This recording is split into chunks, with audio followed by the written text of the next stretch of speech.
Hi friend সবাইকে। তো এটা একটা শর্ট ভিডিও, এটা আমার স্পেশাল একটা দিন ছিল। তো সেদিন আমাদের বিয়ে হয়েছিল আর 4টে বছর পূরণ হলো।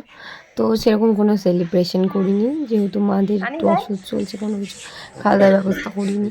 আর এই যে আমরা একটু ঘুরে বেরিয়েছিলাম, একটু শপিং মলে গেছিলাম, এগুলো নর্মালি থাকে। তারপরে এই যে আনিস এক জায়গায় খাওয়ার জন্য ঢুকেছিলাম, তো আনিস ফ্রুটি খাবে বলছিল, তো একটা গরম ফ্রুটি কিনে দেওয়া হলো। তো এই 4টে বছর আমাদের ঝগড়া অশান্তি সব কিছুই ছিল, তার মধ্যে ভালোবাসাটাও বেঁচেছিল, তার জন্য সম্পর্কটা এগিয়ে যাচ্ছে। তো এই যে খাচ্ছে আনিসে পাপা। তো তারপরে এই যে আমারও খাবার চলে আসলো, আর এদিকে আনিসও খাবে না, ওটা খাবে না, ওর পছন্দ না, তাইও ছেড়ে দিচ্ছে। তো আসার সময় যে আর কিছুই করিনি, আর আনিসের জন্য একটা বই নিয়েছিলাম আর কিছু চিপস চকলেট নিয়ে বাড়ি চলে আসলাম। বাই।